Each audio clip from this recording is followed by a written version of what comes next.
Hello everyone. In this video I'm going to be making caramelized onions and dehydrating them and then turning that into caramelized onion powder and then using that to make onion dip.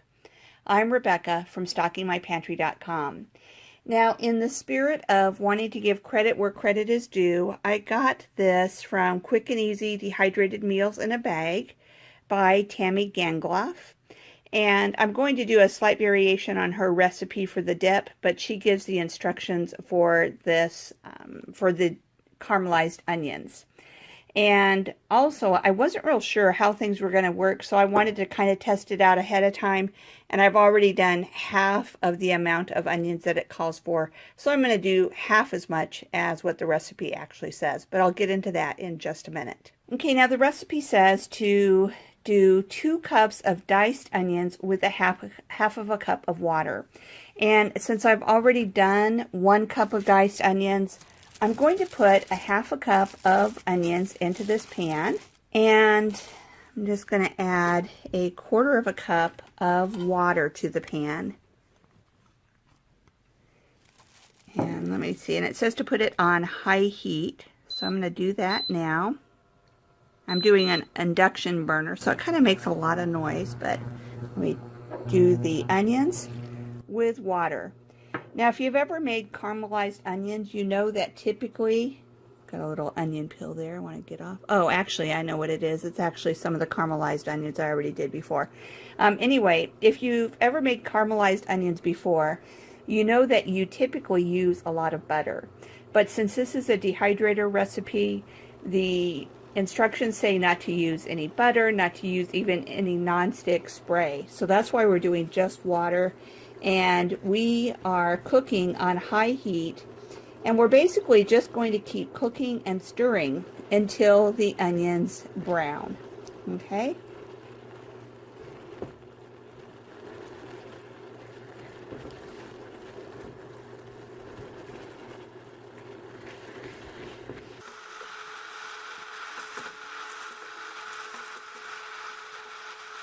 I'm going to bring you back in a minute when it starts browning up. So at this point, all of the water has cooked off and it's just barely starting to brown. I am using a slightly lower temperature than I used the first time that I did this, the first little batch, because I think it got done a little bit fast. But once the water cooks off, which really takes just a few minutes, it doesn't take too long. You may be able to tell that it's starting to kind of develop a little bit of a brown color. So you got to just keep stirring and cooking because you don't want it to stick or burn. But it's not too long of a process.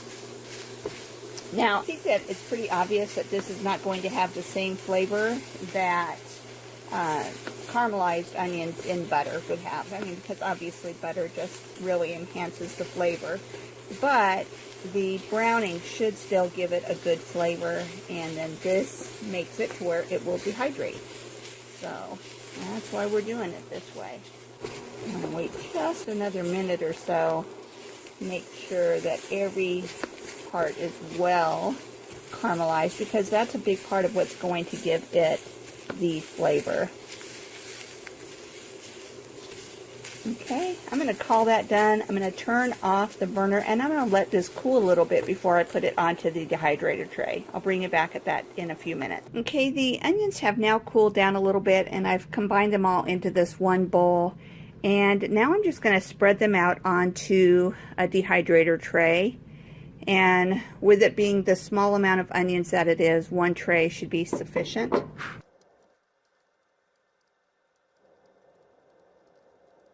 It's hard to get them totally spread out. They kind of want to clump together a little bit, but just doing the best I can here. Okay, now I'm just going to put them into my dehydrator. And I'm going to set the temperature for 135 degrees.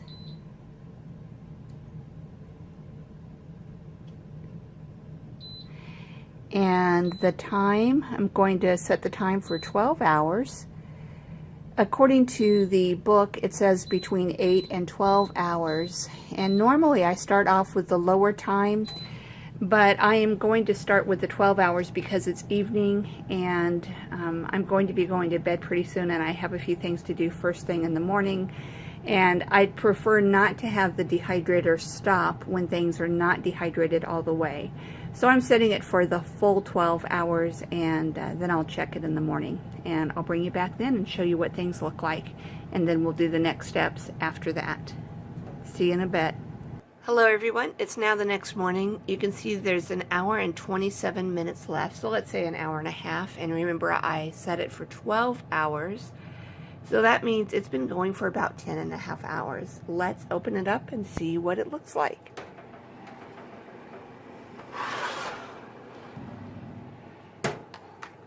To turn the camera down, and you can see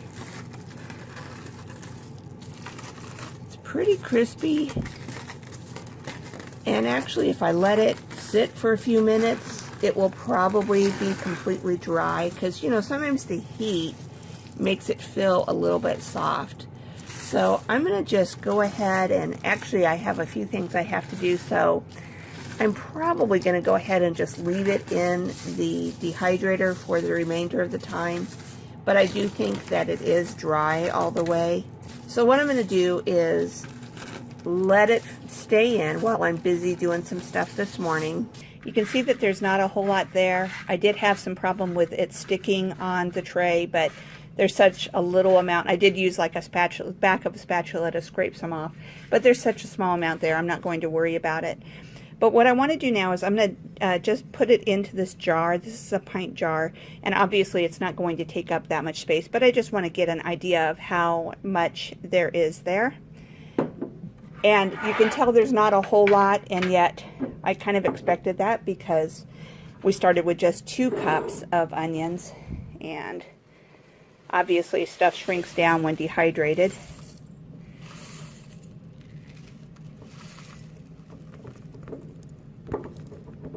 Okay,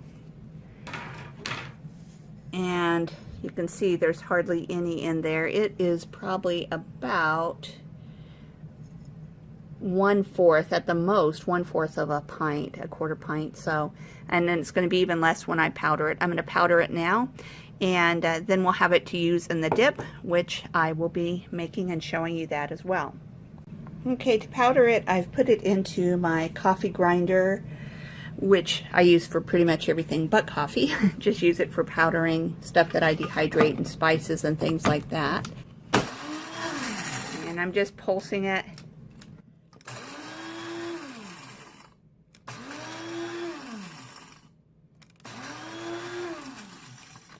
Let's take the lid off and see.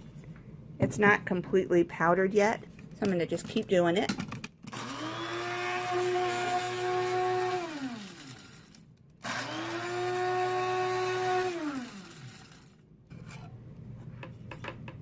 Okay, it's getting there, but I want a real good powder, so I'm going to just do it just a teeny bit more.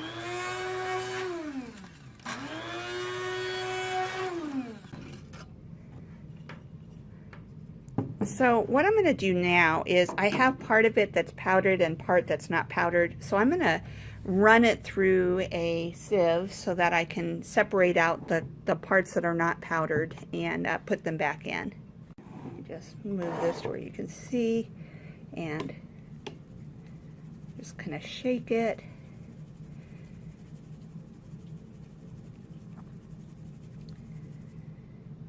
Okay, so you can see most of it is in a fine powder already, and I'm just going to dump the rest of this in and pulse it a few more times. And you can see that it's not really wanting to crumble up. I don't know, actually the light's kind of hard to see.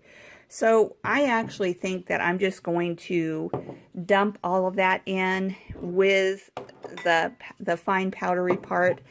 And the reason is that I'm going to use this soon, in the dip that I'm going to make, and it's going to be okay if there's some pieces that are a little bit bigger.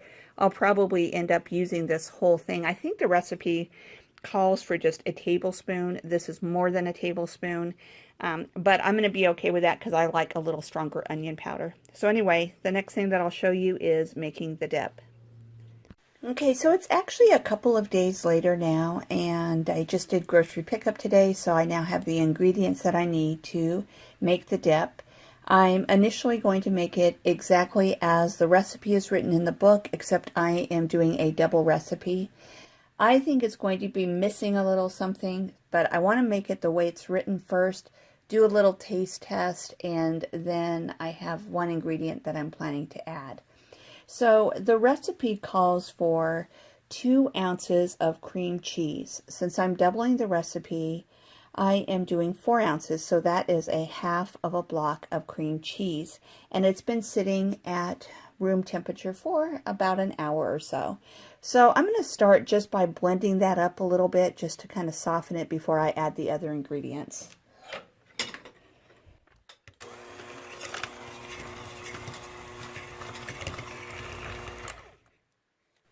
Okay, you can see most of it is stuck in the beater, but hopefully that'll change as I add the other ingredients in. Okay, so the recipe calls for 1 cup of sour cream, and since I am doubling it, I am doing a 16-ounce container of sour cream. So you can see there's 16 ounces there. I'm going to use the whole thing since I'm doing a double recipe.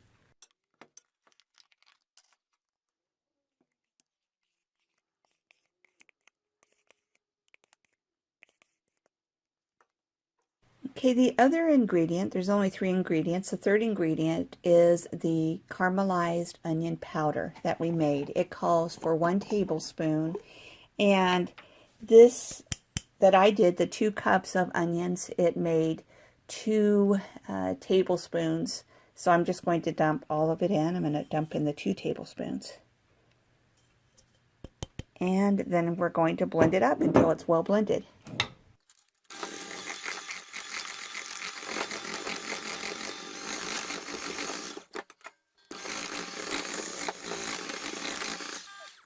Okay, now that appears to be well blended, so I'm just going to take a little taste of it.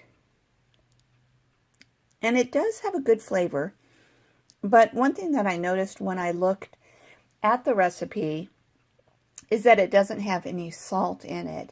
And salt is actually important for enhancing flavor, for bringing out the flavor. So for example, there's onion powder in here, but to really taste the onion powder, you need some salt to kind of pull that out. Also, I've noticed that whenever there's onion soup mix recipes or things, they have beef broth. So I have, kind of dark here, a tablespoon of beef granules, and I'm going to dump that in, and we'll mix that up.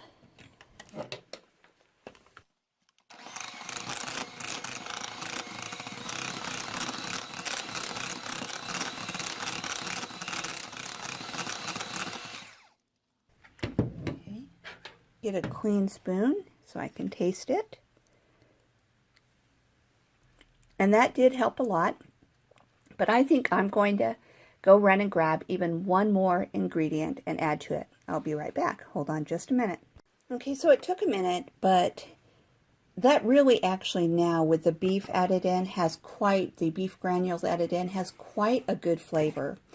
But this one additional ingredient that I think will kind of make it kind of nice is some minced onion.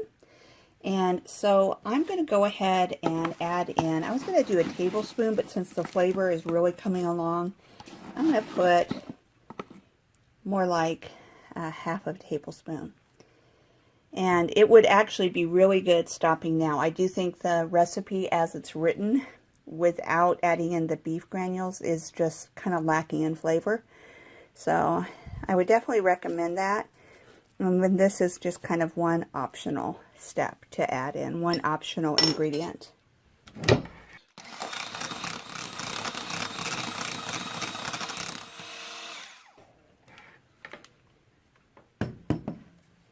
Okay, I'm going to grab another clean spoon, take a little taste here. And yeah, that is really good. You definitely could leave out the minced garlic though, or excuse me, the minced onion. But I definitely recommend putting in the beef granules. I hope that you enjoyed this video. If you did, I'd really appreciate it if you would like the video. And if you haven't already done so, if you would subscribe to my YouTube channel. But I just remembered, I forgot one thing. The instructions on the recipe do say to put this in the refrigerator and chill it for at least an hour before serving.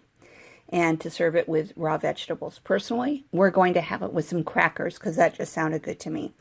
But anyway, please like, please subscribe, and I look forward to seeing you in the next video. Bye-bye, everyone. Have a great day.